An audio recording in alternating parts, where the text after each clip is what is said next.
Muy buenos días, bienvenidos. Un gusto que nos acompañen a nuestra plática de los miércoles. Hoy con el tema Hablemos de las marcas notoriamente conocidas y famosas. El día de hoy nos acompaña Sandra Pérez Muñoz Ledo. Ella es supervisora analista en la Coordinación Departamental de Resoluciones de Marcas Notorias. Tiene una amplia experiencia, colabora con el INPI hace más de 12 años, además de que ha tomado diversos cursos y capacitaciones por organismos internacionales como la OMPI. Ella colabora en la Dirección Divisional de Protección a la Propiedad Intelectual y el día de hoy nos acompaña para esta plática. Sandra, adelante, bienvenida. Hola, muchas gracias. Pues hoy les vamos a hablar, como comentaba mi compañera, sobre las marcas notoriamente conocidas y famosas. Es importante saber en qué marco legal se encuentran. Aquí tenemos el fundamento legal. Se encuentran previstas en la Ley Federal de Protección a la Propiedad Industrial, específicamente en el capítulo tercero, que es de las marcas notoriamente conocidas y famosas. Considero que es importante definir, en primer lugar, qué se entiende por marca en sí, que es todo signo perceptible por los sentidos que distingue productos o servicios de otros de su misma especie o clase en el mercado. Esto se encuentra en el artículo 171 de la ley que les acabo de mencionar. También tenemos que las marcas sirven para diferenciar productos o servicios de los competidores y logran atesorar un prestigio. Así nacen las marcas notorias o famosas que jurídicamente demandan más protección que la tutelada por las marcas usuales. En este sentido, tenemos que una marca notoriamente conocida es el signo distintivo que es ampliamente conocido en el sector al cual dirige su oferta. Y la ley, en el artículo 190, nos prevé varios supuestos que debe de tener.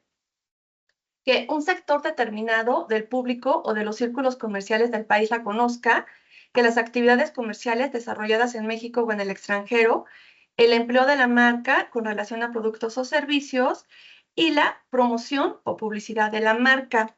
O sea, aquí lo que quiere decir es, por ejemplo, ayer se otorgó la fama de la notoriedad de la marca de Crown Baccarat y esa fue en la clase 21, que es para vajillas.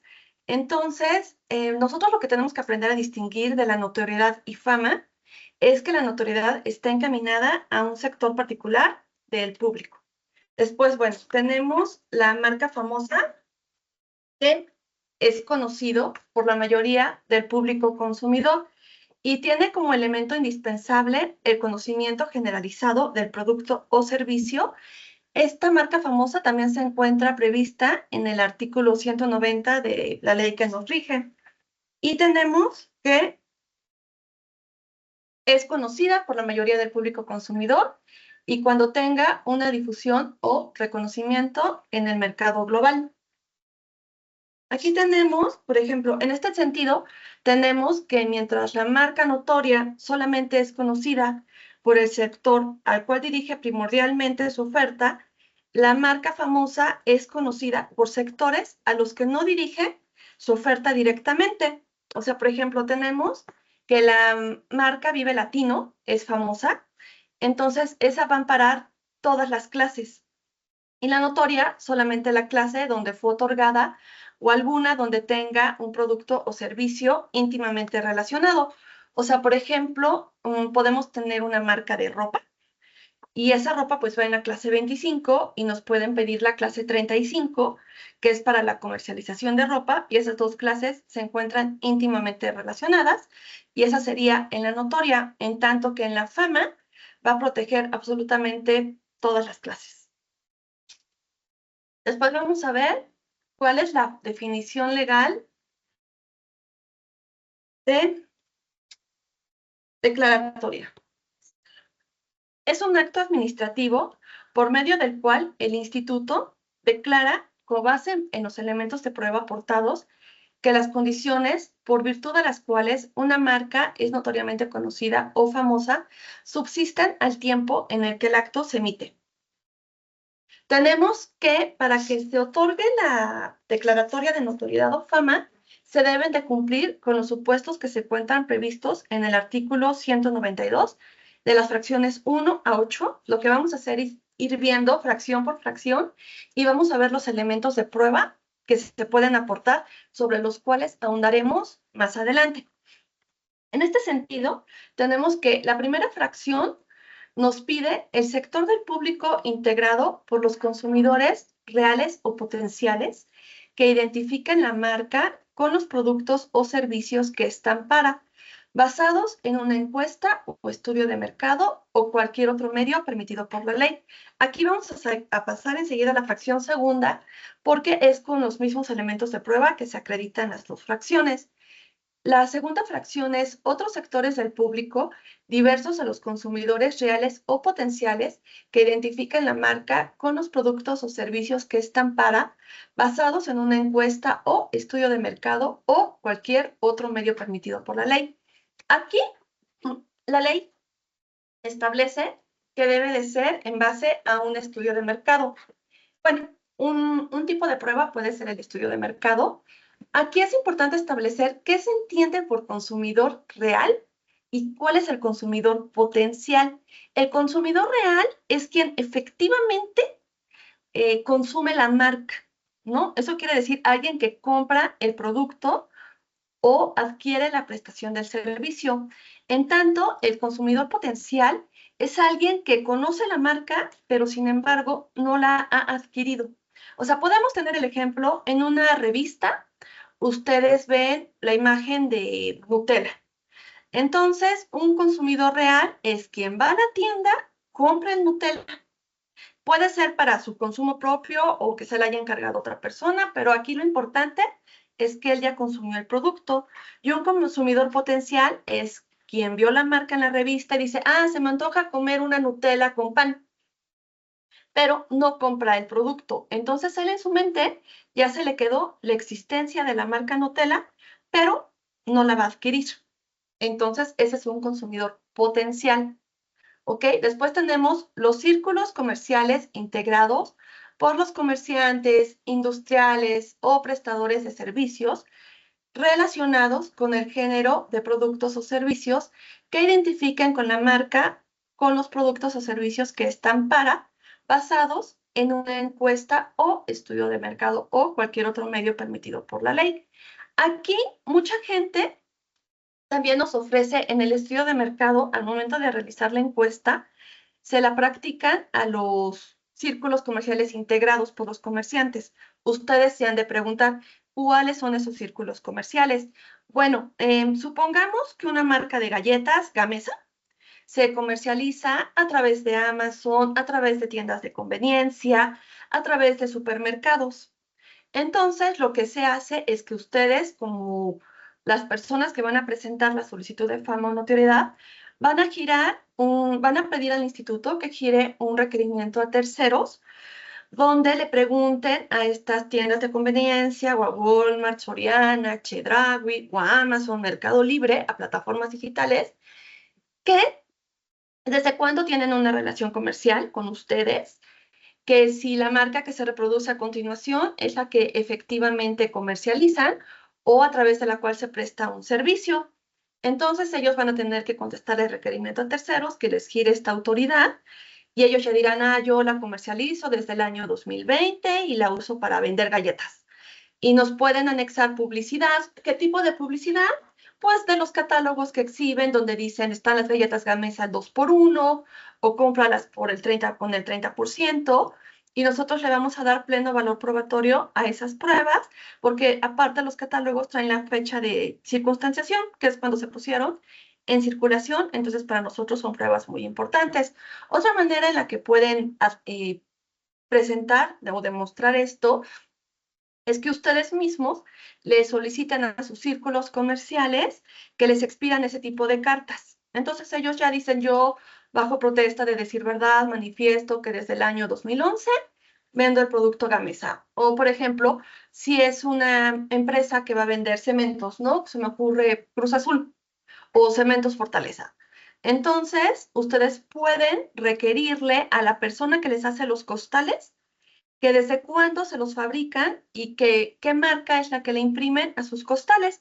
Con eso ustedes acreditarían los círculos comerciales integrados por los comerciantes.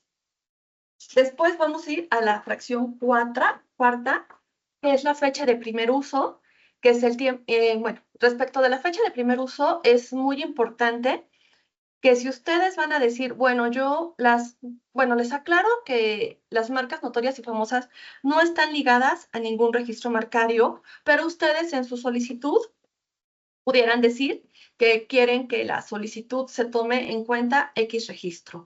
Entonces, es muy importante que la fecha de primer uso coincida con la fecha que viene declarada en la solicitud de registro de marca o, en dado caso, si señalaron una fecha de primer uso, debe de coincidir con esa fecha.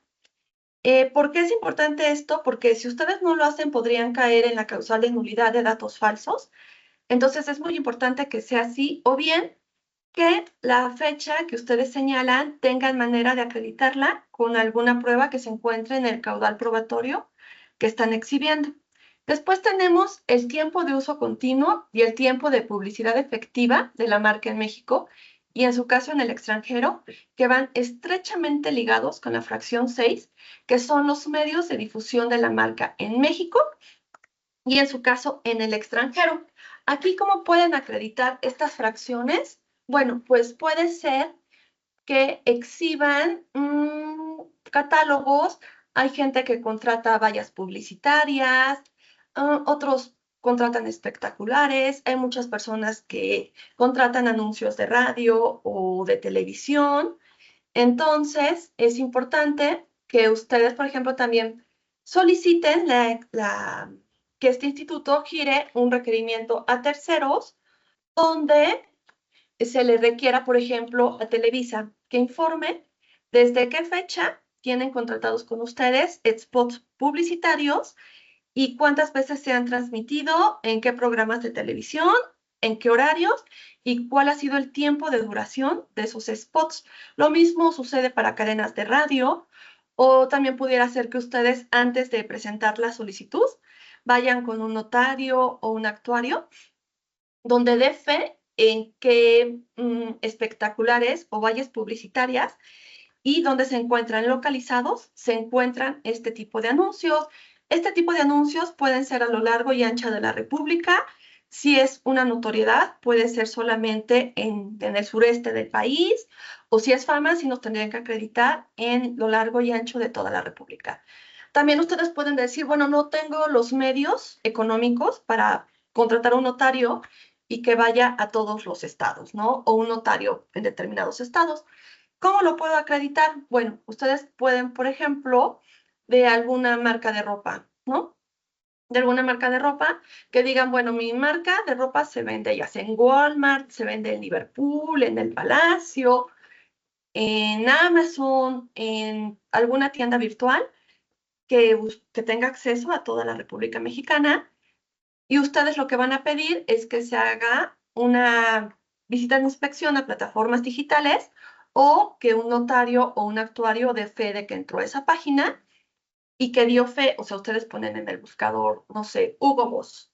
Entonces van a salir todas las prendas que se comercializan de Hugo Boss y ustedes van a pedir que se ingrese a en qué estados de la República tiene presencia Liverpool, el Palacio o Walmart.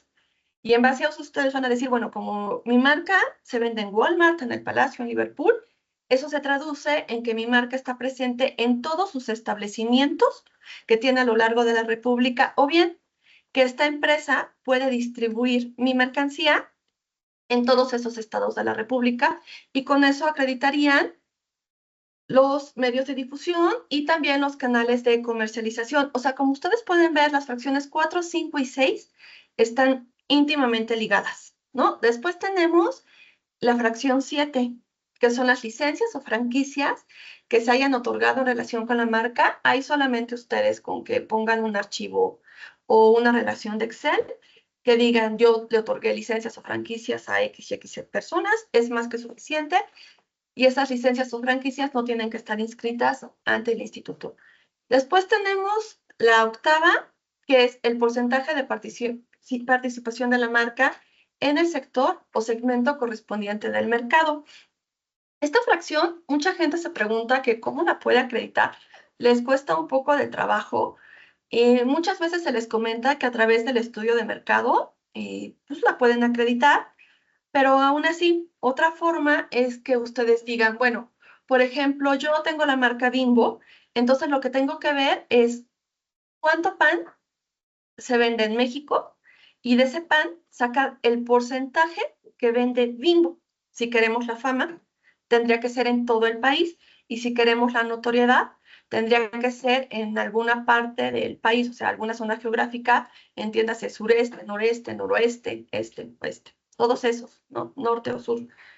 Entonces, así es, o ustedes pueden decir, bueno, por ejemplo, Ferrari, ¿qué porcentaje de participación tiene? Bueno, pues la marca Ferrari podríamos decir que solamente vende un coche y su porcentaje de participación es el 1%, pero sin embargo, toda la, toda la población conoce Ferrari. Entonces, su porcentaje de participación es el 1% y su conocimiento pudiera ser del 90%, entonces lo que le daría el carácter de marca famosa. Después vamos a ver las reglas probatorias que tenemos que a efecto de acreditar la notoriedad o fama, podrán emplearse todos los medios probatorios permitidos por la ley. Tenemos, ¿cuáles pueden ser ese tipo de pruebas? Ya vimos, pueden ser facturas propias de un tercero, las facturas, por ejemplo, como les comentaba, de los que les fabriquen los costales, los que les vendan las telas, podrían ser todo ese tipo de facturas. Y aparte, las que sí tienen que ser, son las facturas con las que ustedes comercializan o prestan sus servicios. También pueden acreditarlo con inventarios, con fe de hechos, que les acreditaba que las fe de hechos pueden tener, por ejemplo, lo de las visitas a donde se encuentran los espectaculares, las vallas publicitarias. Hay gente que les gusta que a través de una fe de hechos se asienten las facturas o que vayan a sus establecimientos los fedatarios y que acrediten que efectivamente existe un comercio donde se venden sus productos o se prestan sus servicios. También tenemos fotografías. Las fotografías lo ideal es que tengan la circunstanciación de modo, tiempo y lugar. Y los únicos que pueden dar eso son los actuarios, los fedatarios o bien personal del propio instituto a través de una visita de inspección. También tenemos que pueden ofrecer publicaciones. Las publicaciones pueden ser de libros, revistas, periódicos. Hay mucha gente que nos comenta que eso para ellos, el acervo documental, es muy importante y que no quieren que se perfore. Entonces, al momento de presentar la solicitud de fama o notoriedad, que por cierto es un escrito libre, como ustedes lo quieran redactar, pero que debe de tener las características que acabamos de ver del artículo 192, y los libros, revistas y periódicos, ustedes las pueden presentar por separado para que no se las perforen. Entonces, en ese momento, ustedes dicen que las van a anexar como muestras físicas y pueden solicitar en cualquier momento su devolución. Con esto mismo,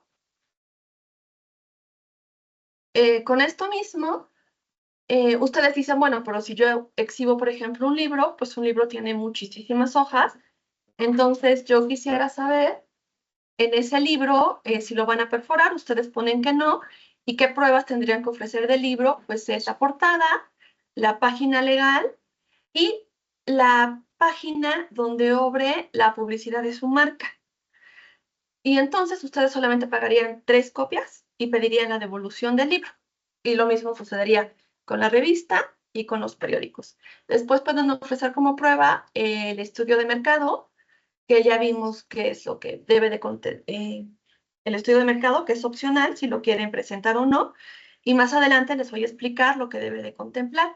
También puede ser una visita de inspección que practique personal de este instituto o una visita de inspección a plataforma digital, que puede ser una página web, puede ser YouTube, y a veces hay videos, entonces nosotros podemos acceder al video y ver cuándo se subió y dar fe de que efectivamente se hace la mención de la marca de la que ustedes quieren acreditar, la notoriedad o fama. También pudiera ser una inspección ocular a medios electrónicos, como puede ser una USB o un CD. También se puede acceder ahí. Y la testimonial y confesional, siempre y cuando obren en algún documento, páginas de internet. Hay gente que trae, por ejemplo, prendas de vestir, costales, pues el bote donde comercializan su producto. Eso ya depende el tipo de marca que ustedes quieran que se le dé la notoriedad de fama o la fama. La presentación de prueba, bueno, tenemos que pueden ser en originales, copias certificadas, cotejos, copias simples, las instrumentales son las que yo me refería, que son las muestras físicas, como por ejemplo les comentaba, pues los costales, puede ser hace mucho nos presentaban directorios telefónicos también, o la sección amarilla, mejor dicho, donde se publicitaba su marca, y también hay información confidencial. La información confidencial debe estar claramente identificada por el promovente en la solicitud en un sobre cerrado. ¿Por qué? Porque si ustedes no quieren que la información en algún momento sea del dominio público, la deben de presentar así para que en ese mismo momento nosotros tomemos las medidas necesarias para resguardarla. ¿Qué pasa si ustedes dicen, presenté la información y se me olvidó decir que es confidencial? Pueden presentar después un escrito, un alcance, donde digan que se les olvidó clasificar la información y que desean que esa documental se retire del expediente y que sea tratada con las medidas conducentes. Y eso es lo único que pasa, y esa información pues tampoco se perfora. Ustedes después pueden decir que la necesitan y previo pago pueden solicitar su devolución. Igual si presentan algún documento original, previo pago pueden solicitar su devolución. Si presentan alguna instrumental que para ustedes sea importante, también pueden solicitar su devolución. Aquí se le toman fotos cuando se ingresa al sistema y es lo único que se tiene que hacer. Después tenemos los elementos del estudio de mercado. Ese es recomendado, no es obligatorio. Y aquí les comento que tenemos un economista que es quien nos apoya para revisar los estudios de mercado y es la persona que baja con nosotros a las asesorías para el caso de que tengan dudas. Y generalmente las personas que vienen a presentar su fama o notoriedad vienen acompañados de alguna empresa que es la que les va a realizar el estudio de mercado. Esa empresa es la que ustedes quieren. Nosotros no tenemos ningún tema, es la de su libre elección, siempre y cuando cumpla con los requisitos que nosotros solicitamos, los cuales les voy a decir a continuación. La definición de la investigación, pues debe de quedar muy claro si va a ser sobre notoriedad o fama. La metodología de formulación de datos, ¿esto qué quiere decir? Deben de especificar el método estadístico que se empleó en la selección de muestra y el análisis de datos. Con la finalidad de que el estudio cuente con la representación nacional, se sugiere que la muestra en estudio contemple en su totalidad las regiones del país, con la representación de población que le corresponda, si es fama, ya les aclaré que son todas las zonas geográficas que son noroeste, noreste, centro, occidente y sureste. Y de cada región se elige una ciudad. Por ejemplo, de Tijuana, el noroeste, de Monterrey, el noreste, de la Ciudad de México, el centro, de Guadalajara, el occidente, y de Mérida, el sureste. Tenemos que ajustar la selección de la muestra con los parámetros del INEGI y de la MAI, que la MAI es la Asociación Mexicana de Agencias de Investigación de Mercado, y tiene que ser respecto de las siguientes categorías, que es sexo, edad, nivel socioeconómico y lugar de residencia. Se considera que estos rasgos deben ajustarse de acuerdo con el conocimiento de la marca que se quiere decir, es obtener a la fama o notoriedad, así como a los productos o servicios que ampara. Tenemos también que se recomienda más de 800 entrevistas por estudio de mercado.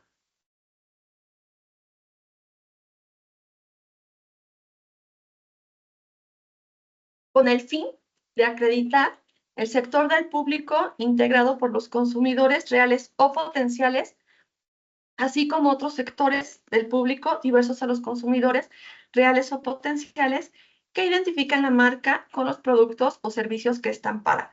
También es importante mencionar el nivel de confianza y el grado de error de la muestra. También tenemos respecto del formulario de recopilación de datos, es el tipo de cuestionario que mejor se adapte a las necesidades, ya sea una entrevista cara a cara, en distintos puntos de afluencia, vía telefónica o en línea. Aquí, por ejemplo, una vez vinieron de una marca y nos comentaron que era un restaurante y que habían hecho el estudio de mercado afuera del restaurante. Eso evidentemente no se puede porque entonces el estudio está sesgado. ¿Eso qué quiere decir? Pues que si uno viene de consumir de ese restaurante, pues evidentemente lo conoce. Entonces, el estudio de mercado no se puede realizar, por ejemplo, tampoco fuera de Liverpool, donde vendan la marca que ustedes comercializan, ya fueran galletas, ropa, electrodomésticos, o en algún punto donde ustedes puedan adquirir el producto, no puede ser ahí, tiene que ser en otro lugar. Entonces, por eso luego se hace no sé, por ejemplo, en el centro de Coyoacán, que hay mucha gente y ahí no está fuera de ninguna plaza comercial, varios lugares, ¿no? Pues ya lo tendrán que ver también con la empresa que realiza el estudio de mercado. El muestreo y trabajo de campo. ¿Esto a qué se refiere? ¿Cuál es el grupo o sector de la población que será encuestado? La población objeto de estudio y de la cual se generalizarán los resultados. Aquí hay que ver, por ejemplo, la edad, ¿no?, de los encuestados. Generalmente nacen de 15 a 65 años, pero puede ser mayor o menor. También, por ejemplo, antes la fama decían, no, pues puede ser gente desde que tiene 5 o 6 años, que ya ellos quieren cierto tipo de helados, cierto tipo de galletas, ¿no? Pero bueno, generalmente es de 15 a 65 años. El análisis de datos implica la revisión y cruce de las variables para ir deduciendo la información más valiosa. El análisis de la tasa de no respuesta es incluir el número de personas que no pudieron o decidieron no participar en la encuesta, y el informe de investigación constituye el reporte final de todos los resultados. Es importante mencionar que el estudio de mercado no debe de ser in-house, lo que se traduce en que únicamente debe versar sobre el conocimiento que tienen los consumidores de la marca en el producto o servicio que protege. Por ejemplo, no así sobre el empaque, sobre la presentación del producto, sobre la calidad, sobre el sabor, porque esos no son datos que nos reflejen el conocimiento real que tiene la gente de la marca. No, por eso se dice que no deben de ser in-house. Después tenemos los elementos claves del estudio de mercado que también son recomendados. Es el conocimiento top of mind, que es la espontánea, y el share of mind, que es la inducida. Estos son los que deben de considerarse como los elementos claves para cualquier investigación y o estudio de mercado. ¿Qué quiere decir con esto? El reconocimiento espontáneo de la marca quiere decir, oye, es que yo quiero que me digas cuáles son los chocolates que consumes. Y la gente te diga, ay, pues yo consumo Carlos Quinto, Hershey's, Crunch o Kit Kat, ¿no? Y, por ejemplo, esa es la espontánea cuando la gente, sin ningún recordatorio, sin nada, ellos solitos te dicen cuál es el tipo de productos que consume. Y, por ejemplo, la inducida es cuando tú le dices, oye, dime qué tipo de chocolate consumes, y se ponen nerviosos por la entrevista, o es gente que pues, no consume ese producto. Entonces tú le dices, oye, yo te puedo decir, es uno que tiene un rey, un chocolate que tiene un rey. Y tú dices, ah, bueno, Carlos Quinto, ¿no? Pero también podría ser que tú le dices, oye, pues si no recuerdas ninguno, si yo te doy a escoger entre Carlos Quinto, Kit Kat o Crunch, ¿cuál de esos 3 chocolates es el que tú consumes? Y la gente te tiene que decir, ah, Carlos Quinto. A eso se refiere la espontánea. Después, ¿qué pasa cuando ya presentamos la solicitud? ¿Cuál es el siguiente paso? Bueno, primero les comento que el 98% de las personas que va a presentar una solicitud de marca o fama se acerca con nosotros y nos pide que le demos una asesoría donde le digamos cuáles son los requisitos que debe de cubrir para poder presentarla.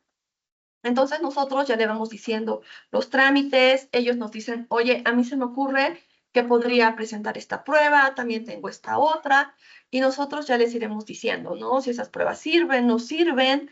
A nosotros nos importa mucho el estudio de mercado porque es fundamental para las primeras 2 fracciones y recuerden que hay que cumplir las 8 fracciones. O sea, no es como, ¿puedo cumplir 7 y una me falta? No, tienen que ser las 8 sí o sí. Si no, la solicitud se desecha con que falte una sola de esas fracciones. Entonces, les comentaba que muchas veces vienen, se acercan, nos enseñan el estudio de mercado, nosotros lo vemos y les comentamos si sirve o no sirve, porque puede ser que haya sido un estudio de mercado hecho in-house. Entonces, pues ya les comentaba que esos pues no funcionan. ¿Por qué es tan importante y les hago tanto hincapié en esto? Porque las empresas nos dicen que los costos de estudio de mercado son muy elevados, que los más económicos que han encontrado son alrededor de 500,000 pesos. Y generalmente, si el estudio de mercado no cumple con lo que aquí se propone, lo tienen que volver a hacer. Y les lleva alrededor de un año volverlo a hacer. Entonces, por eso es importante que antes de presentar su solicitud de marca o fama, se acerquen con personal del instituto para que vean si va a cumplir o no. Y si no lo vuelvan a hacer, y al momento que presenten su solicitud, esta ya venga lo mejor presentada posible. Entonces tenemos el trámite, prevención y desechamiento. Tenemos el examen de los elementos, datos y documentos, los cuales, si a juicio del instituto no se satisfacen, pues se les requiere, ¿no? O si resultan insuficientes para la comprensión o análisis de la solicitud. Se les va a dar 4 meses para que realicen las aclaraciones o adiciones permanentes. Ese escrito tiene un costo y ustedes deben de pagarlo para que nosotros lo podamos estudiar. Y por último, si no cumple con los requerimientos en el plazo de 4 meses, se desecha, no hay un segundo requerimiento.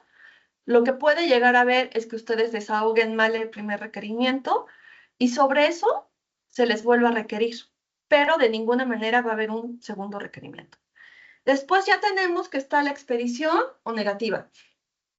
Si cumple todos los supuestos de las 8 fracciones, se admite a trámite, se admiten y desahogan y valoran las pruebas. Si se determina la procedencia de la solicitud, se requiere el pago de la tarifa y se expide la declaratoria correspondiente. Y en caso de que el instituto niegue el otorgamiento de la declaratoria, lo notifica por escrito al solicitante, expresando los motivos y fundamentos y valorando todos los medios probatorios exhibidos. Ustedes van a decir, ¿hay algún caso donde se haya negado la declaratoria? Sí. En el caso de la taza roja, porque era una imagen comercial, y de Doña Lucha, porque es un personaje ficticio.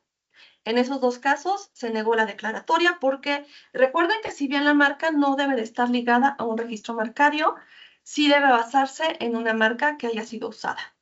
Después, ustedes pueden decir, bueno, ¿y cuáles son los beneficios que me otorga la declaratoria de marca notoria o famosa?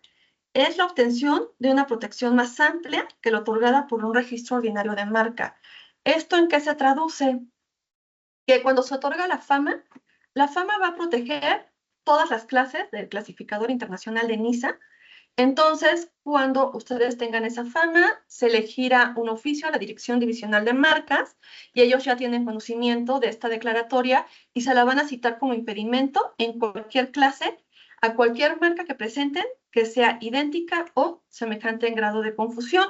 Y la notoria se la van a citar como impedimento en la clase donde se otorgó la notoriedad o en una que se encuentre íntimamente relacionada. Van a tener también, el solicitante también va a estar en posibilidad de hacerla valer en contra de terceros y o a su favor en todos los casos que a sus intereses convenga, sin necesidad de acreditar la fama en dicho caso. Ustedes solamente van a solicitar la expedición de la declaratoria, la cual se va a integrar al expediente y es más que suficiente. No van a tener que exhibir todo el cúmulo de pruebas que exhibieron al momento de la presentación de su solicitud. Después, también tienen la posibilidad de que se evite que su marca se vuelva genérica, ¿no? Entonces, ya también con eso es suficiente. Puede ser que incrementen el valor económico o comercial de su marca al reafirmarse el prestigio de esta a través de la obtención de la declaratoria. Y se desalienta a terceros a la práctica, a la realización de prácticas desleales y o uso de creación de marcas similares que pudieran invadir los derechos del que obtuvo la titularidad de la declaratoria. Las marcas se publican en la Gaceta de la Propiedad Industrial. Aquí, por ejemplo, ustedes tendrían que entrar a la página de www.siga.inpi.gov.mx, irse a ejemplares, después hay área, que sería protección a la propiedad intelectual, fecha de puesta en circulación. Esa fecha de puesta en circulación, ustedes nos pueden mandar un correo a alberto.bucio@inpi.gov.mx o a mí, sandra.perez@inpi.gov.mx, para que les demos las fechas en las que se publicaron las gacetas y puedan realizar esta búsqueda. Esa es la única manera de encontrarlas, porque en el portal del INPI no hay ningún apartado que verse sobre marcas notorias y famosas. Después se tienen que ir a la Gaceta de Publicación de Resoluciones, Anexos y Fe de Ratas mensualmente, y en el índice buscan emitidas por la Subdirección Divisional de Marcas Notorias, Investigación, Control y Procesamiento de Documentos, y ahí viene la página donde se encuentran las declaratorias. Después tenemos que al día de hoy se han emitido 210 marcas famosas y 67 marcas notorias. Las tarifas vienen en el acuerdo por el que se dan a conocer las tarifas por los servicios que presta este instituto. Por el estudio de estimación de notoria son 2.599.22 y de fama son 2.521.09, pero bueno, eso lo pueden checar en la tarifa. Y después tenemos cuál es la vigencia y su actualización y sus efectos. La vigencia son de 5 años contados a partir de que se emite la declaratoria de fama o notoriedad. Y se entiende que las condiciones que originaron la declaratoria subsisten por el periodo de 5 años. En la actualización, la ley no prevé un tiempo para que presenten la actualización. Lo lógico sería que la presenten en los 5 años que va a durar la vigencia, pero la pueden presentar en cualquier tiempo, siempre y cuando tenga interés. Ustedes se han de preguntar, ¿qué pasa si la presento al tercer año? Pues tienen que volver a presentar todas las pruebas que ya vimos, pero solamente a partir de que se expidió la declaratoria a los siguientes 3 años. Y así, si la presentan a los 7 años, pues será de 7 años hacia atrás, hasta cuando se les expidió la primera declaratoria. ¿Y qué otros efectos tiene? Pues que aplican de manera expedita los impedimentos previstos en el artículo 173, fracciones 16 y 17, que estos son que no se puede registrar como marca los signos que sean semejantes en grado de confusión a una marca que el instituto estime o haya declarado notoriamente conocida o famosa en México, ¿no? Sería todo de mi parte. Pues Sandra, muchísimas gracias. Muchas gracias por tu tiempo, por tu claridad. Estoy segura que te van a empezar a caer muchísimas preguntas sobre este tema. Claro, muchas gracias. Que tengan todos una excelente tarde. Nos vemos el próximo miércoles. Gracias. Hasta luego.